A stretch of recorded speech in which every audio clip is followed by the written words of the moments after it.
Okay, so today we're going to be replacing a front hub bearing on a 2002 Dodge-Dakota 4.7 liter four-wheel drive with the ABS sensor attached. Alright, so first thing you want to do is jack up your vehicle. Always be sure to use a jack stand to properly secure your vehicle. We can get started by taking the wheel off. This thing's been making some horrific grinding noise for quite some time now. We determined it to be a bad wheel bearing. As you can see, we have quite a bit of play in that bearing there, so it definitely needs to be replaced. Alright, so next thing you're going to want to do once you get your wheel off is you're going to want to go ahead and take the caliper off. That way we could then take the rotor off and then access the wheel bearing and the axle nut here.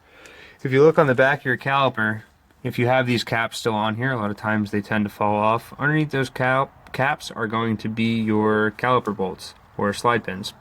They are 7mm Allen. Now I'm using a, well, I don't know if you can see here, I'm using a 3/8 drive 7mm Allen. It's, for me, the easiest way to access those slide pin bolts. No extension needed.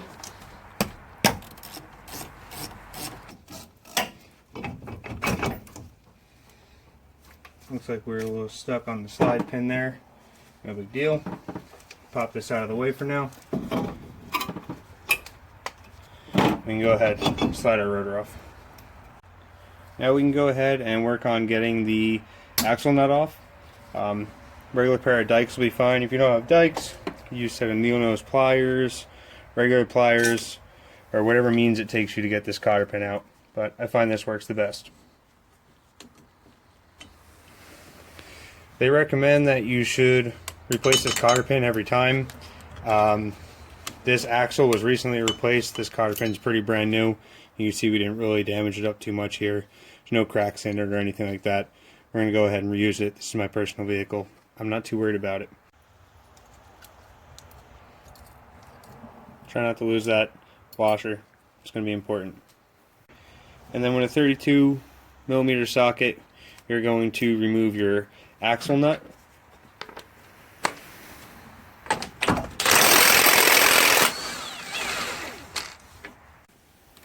A little trick you could do, if you don't have access to an impact gun to really get that axle nut off with, and you do have to use a long breaker bar, you can put the rotor on, and then what I usually do is, this might be a little wide, but just for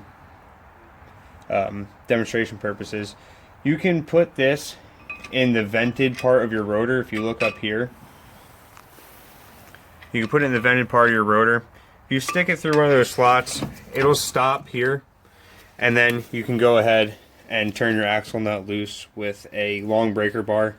That'll keep everything from spinning, is what's going on there. Alright, once you get the axle nut off, next what you're going to want to do is remove this dust shield. You could see here, there's two 10mm bolts there guarding this dust shield. The only reason why we're going to do that is when we remove the ABS wire off the back of the knuckle here by this 8mm nut or bolt. Once we remove all these clips for the wire and we unplug it, when we put the new wheel bearing in, we don't want to tear the wire on this tab of metal.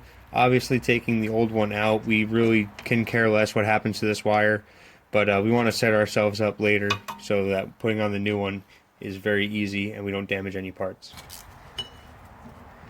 If you are using a ratchet like I am now, by the time these little 10mm bolts here back out, you're going to be up against this hub here.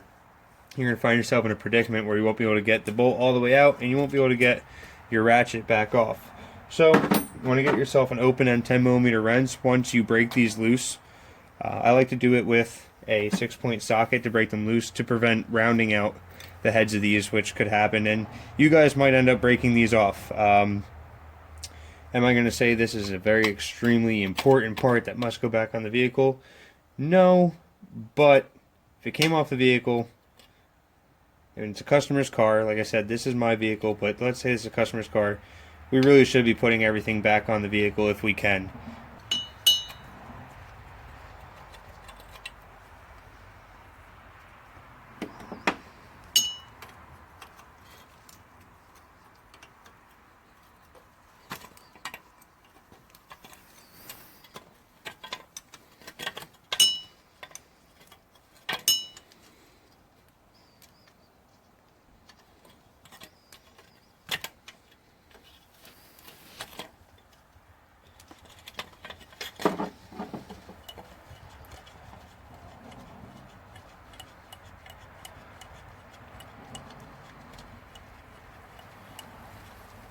Well, I guess what we could have done, what I didn't think about till just now after getting the last bolt out, unfortunately, I guess we could have went ahead and unbolted the wheel bearing and worked on getting this out, the actual hub bearing out of the knuckle, and we probably could have just ran those off with the ratchet and not have to spend, 4 minutes of our lives, a quarter turn at a time, taking these off with a box wrench.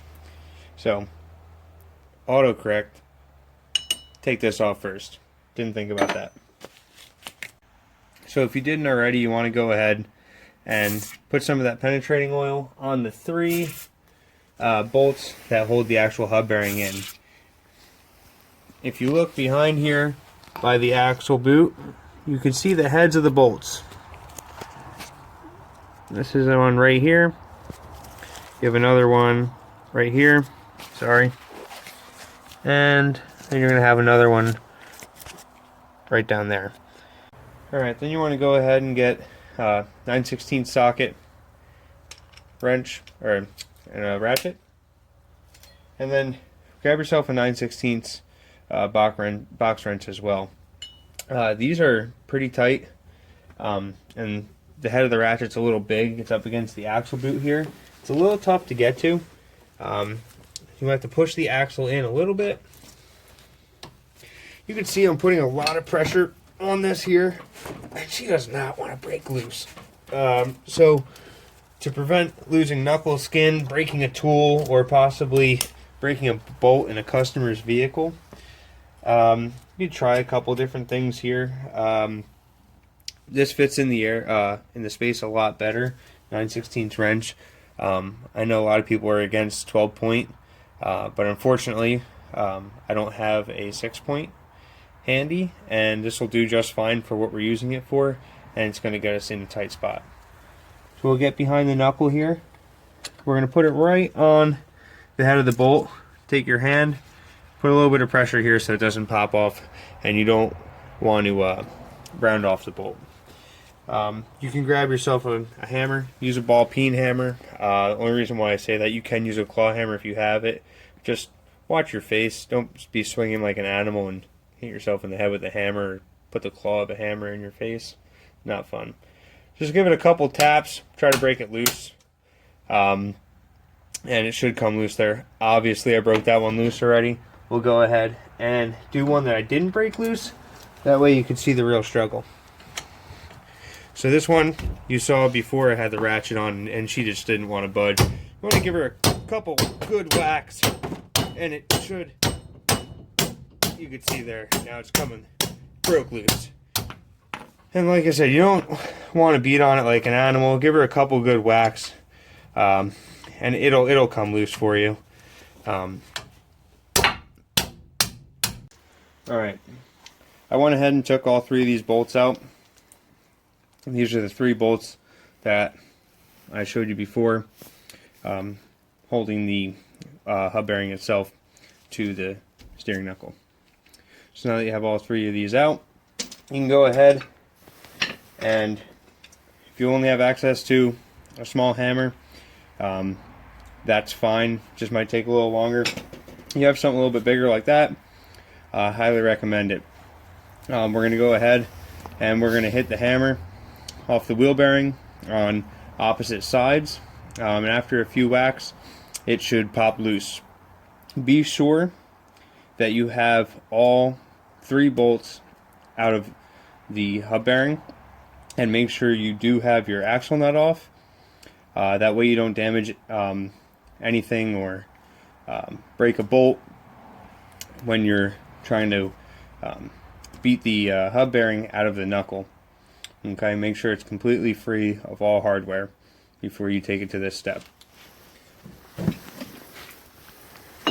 We'll start here. Make sure your brake caliper is secure. That way, when you are hitting this and you don't jar this loose and it falls, and you could potentially break your brake line. So we're gonna go ahead and hit it here. We'll hit it here, hit the top, hit the bottom, and back and forth. Some may take longer than others, and you'll see this thing kind of pop loose. Well, it was pretty awesome. That's honestly doesn't happen all the time. Once that happens, then you can go ahead, slide it off the axle, and you'll be left with that. Alright, so the plug for the ABS sensor is going to be a lot easier to access from under the hood of the vehicle.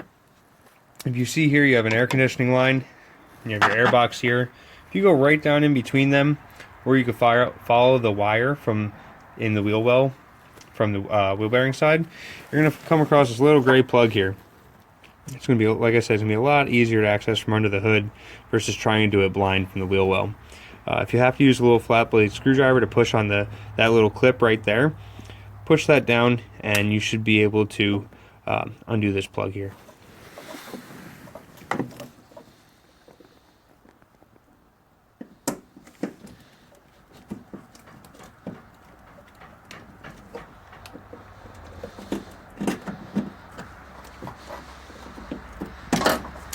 All right.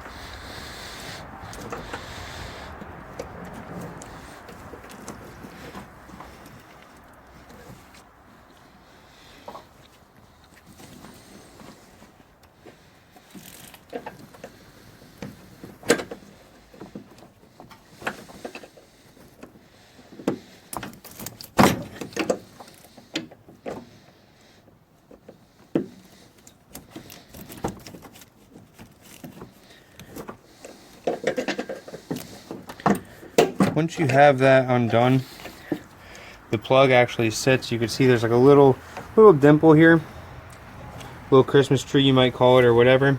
It's kind of pushed into a metal bracket. Take your screwdriver and pop that back out. I don't know if the new wheel bearing does come with that. If it does, great. If not, once we're out of the vehicle here, we could work on slipping this thing off the plug. That way we could reuse it. If you don't want to reuse it, you say you break it or whatever, I'm sure you'd be just fine to zip tie it to the AC line there. It won't hurt anything. So we could send that down so it doesn't get snagged on anything. And we'll go back to the wheel well and pull it free. So once you have your clip undone, get back in the wheel well, and you've confirmed that you have all your clips out. Oh, seems we got one more here under a brake line. As you see, I didn't realize this before, we got quite a bit of rust on this brake line here. So we're going to take a different route, popping this wire off here. If you come across this, do whatever you feel is correct.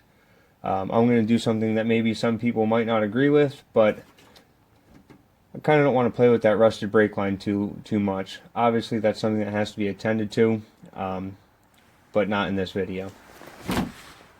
So I'm going to go ahead, I'm going to take my dikes from before. Being that this is a bad wheel bearing, we're not going to be reusing this wire. I'm going to go ahead and I'm going to cut this wire on either side.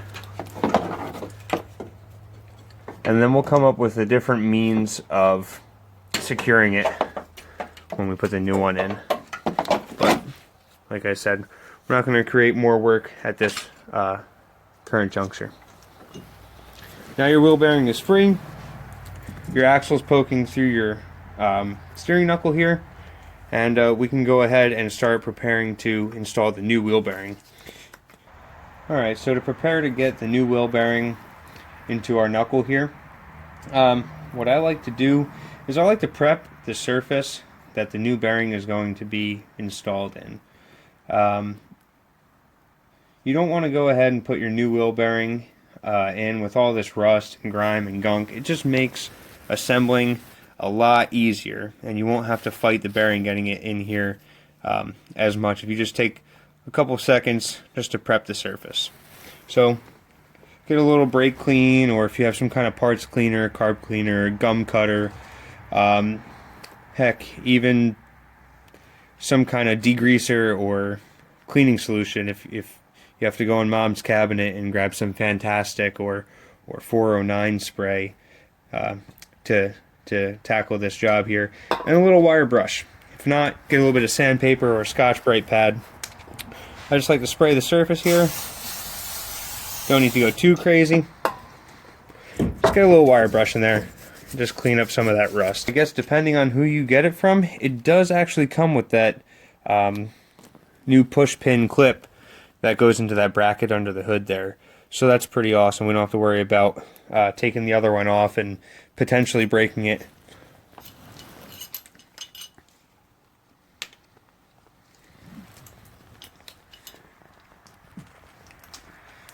So now that you're ready to install your wheel bearing, if you remember, in these two holes here, we had this dust shield, and this tab was protecting the top of the ABS sensor. You want to make sure you put your wheel bearing back in the correct position.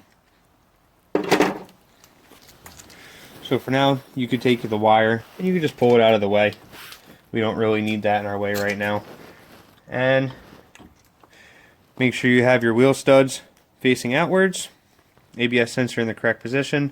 You can go ahead and slide the wheel bearing on to the axle stub here. You may have to play with this a little bit to line up the splines, but you'll know when she seats because she just want to go right in. There we go. Then you line up your bolt holes, and now you see that we took that rust out of there before. Everything kind of fits together nice. If you were to leave that rust there and just kind of ignore that and skip that step, you may have to fight a little bit to get this on. Will it hurt anything? Probably not. I just like to take a couple seconds to save myself a couple minutes to an hour later. Once we have that on there, you can go ahead and take your bolts. If you do have a lot of rust on your bolts, you could use a wire brush, clean them up. You could use a wire wheel if you have one. These look pretty good. This here, the threads don't run all the way to the end. That's just like a little taper for, I guess, to find the hole, or however you want to say that. You can go ahead, put them in through the back. Pretty much reverse procedure of how you took this wheel bearing off. Start a couple of threads, and then go ahead and put your other two in. Make sure you have it threaded in a few threads by hand before you go putting a ratchet or a wrench on it. That way you know you do have proper thread engagement and you don't cross thread anything. We'll move this out of the way, give ourselves a little bit of room.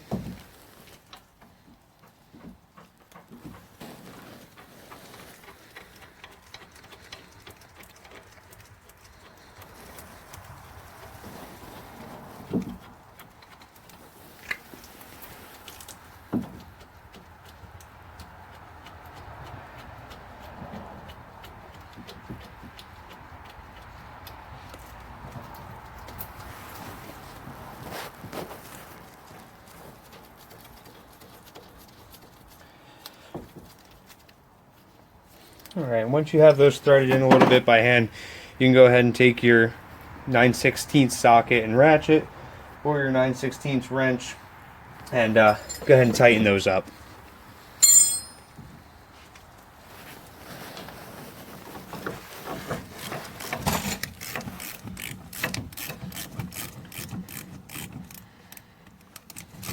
Going the wrong way here. Got a little ahead of myself. Now, I don't like to crank them all the way tight until I get all of them seated down. Looks like we're a little stuck here on the axle. Not a big deal. Go ahead and pop the ratchet off.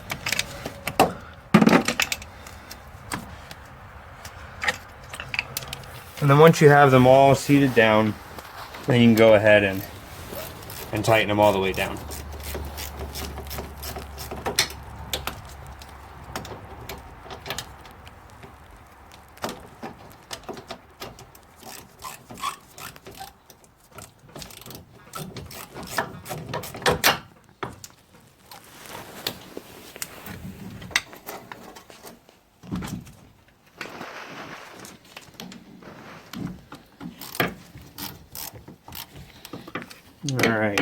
now that we have everything pretty much seated, we can go ahead and give her a little bit of torque here. You don't have to go crazy with these, but it's not something you want coming loose when you're driving either.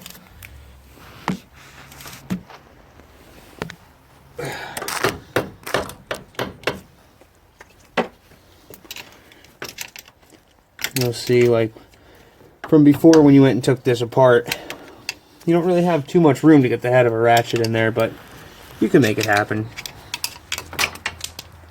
Just a little bit of finagling.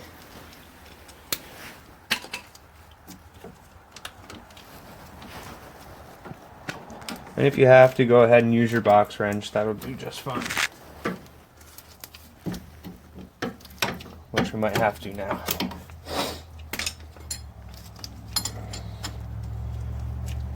Obviously we don't have as much leverage as we did on the ratchet, but we should get her pretty close. And if we have to, we'll go ahead and do just like we did when we took the bolts off. Just give it a little tap. Like I said, you don't want to go too crazy with these and strip the bolts out or break them, but we're pretty tight there. Just a little extra. You see the wrench only went maybe a 1/4 inch. I mean, that's pretty darn tight. That's just fine.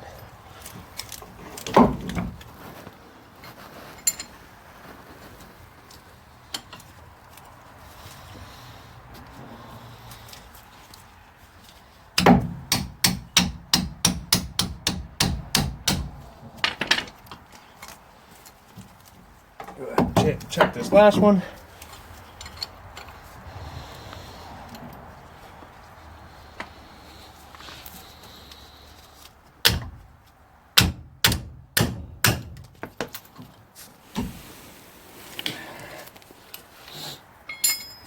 Seems to be all right to me.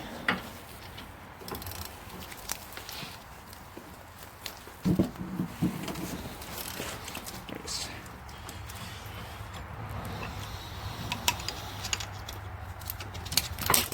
All right. Once you made it through that little obstacle there, and you confirm that all 3 of your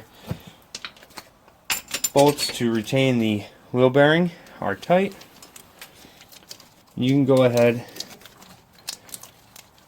and run this wire up. Just spin that on like that.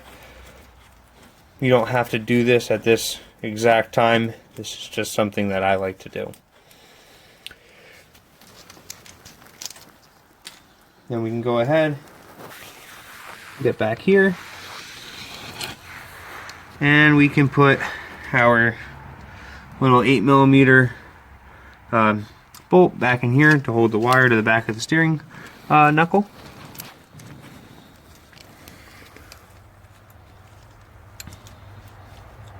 And like I said, you're pretty much working in a reverse procedure. How you took it off is how it's going back on. Alright, now we can go ahead, we can put our little dust shield / ABS sensor protector back on with our 2 10mm bolts here. Alright, and then once you have your dust shield on, you have your little 8mm bolt holding the clip for the ABS wire to the back of the knuckle. All 3 of these are confirmed tight. You can go ahead and run your wire back through your clips there. If you're using your existing factory clips, that's fine. This wheel bearing did come with new clips, as we found before, so I went ahead and used the new ones. Why not? Hey, they gave them to us. And then we can go back under the hood. So now we can grab our wire here, grab our other end, and plug it back together. Make sure it clicked all the way in, and then the new little Christmas tree they gave us, or push pin, whatever you want to call it, and pop it right back in the bracket for a nice factory fit. Alright guys, so I went and I looked up the torque spec for this axle nut, and this is going to get torqued to 180 foot-pounds. See the screwdriver's holding our hub from spinning. If we weren't using the screwdriver as a retainer there, this would just be spinning freely. So nice even pressure. Alright folks, so last step in installing your new wheel bearing is going to be the little retainer that goes on top of the axle nut, along with your little crush style washer here. Yes, that's bent on purpose, it's not broken. And putting your cotter pin back in place. So once you have that torqued, some people will not put this back on, drive the vehicle, come back and retorque it just so they don't have to take this off again. You can. I like to play it safe. This is going back in. For the 10 cents this costs, I'll put a new one in if it breaks. So this is going to go inside the little retainer here. You're going to line up your cotter pin slots with the hole. Push it on a little bit there because that's going to spring back at you.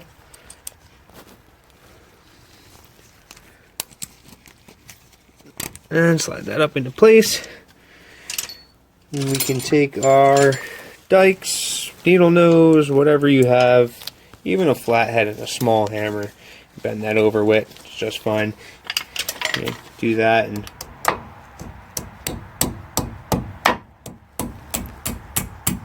that's plenty. I mean, that's all you need. You don't need to bend this one down. Just there in case she backs off. So that's how you do an axle nut, or I'm sorry, that's how you do a hub bearing on a 2002 Dodge Dakota 4-wheel drive.